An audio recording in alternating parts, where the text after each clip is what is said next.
মনে বাবলা পাতার কষ লেগেছে, উঠবে কি আর সাবানে? গুরু আমার মনের ময়লা যাবে কেমনে? পর্ব 1। আমি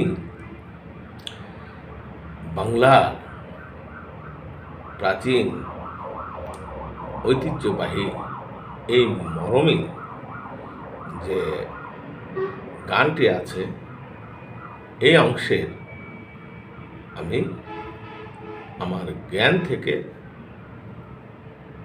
এর ব্যাখ্যা কী হতে পারে তা আমি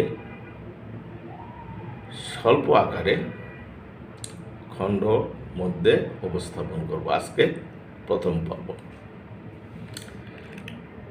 শিষ্য তার গুরুর কাছে জানতে চাইছে যে গুরু আমার মনের ময়লা যাবে কেমনে? দেখুন, আধ্যাত্মিকতার অনেক বাক্য মনকে নাড়া দেয়। আধ্যাত্মিক এমন একটি বিষয় যা শুনতে গেলে আপনাকে ধীরে সুস্থে এবং মনোযোগের সহিত শ্রবণ করতে হবে, তাহলে আপনি আধ্যাত্মিকতার মূল বিষয়গুলি উপলব্ধি করতে সক্ষম হবেন। মানুষের মনের গভীরে যে জটিল কালিমা বা পাপ বাসা বাঁধে তা খুবই ভয়ঙ্কর। এই কালিমা বা পাপ মানব জীবন লাভের সার্থকতাকে ধ্বংস করে দেয়। তাই কোরআন বলেছে যে তুমি তোমার কলুষিত নফস বা অন্তর বা মন বা আত্মাকে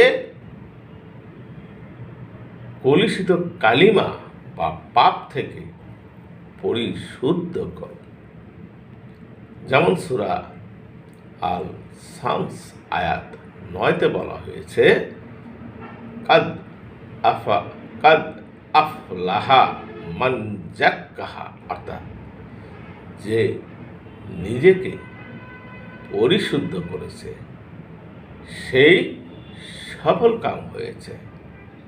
আবার সূরা আল শামসের 10 নম্বর আয়াতে বলা হয়েছে, ওয়া কাদ খাবা মান দাসসাহা, অর্থাৎ যে নিজে নফসকে কলুষিত করেছে সেই ব্যর্থ হয়েছে। অতএব আপন নফস বা অন্তর বা মন বা আত্মাকে কলুষিত কালিমা বা পাপ থেকে পরিশুদ্ধ করা সকলের দায়িত্ব। ধন্যবাদ। পরের পর্ব ফিরছি।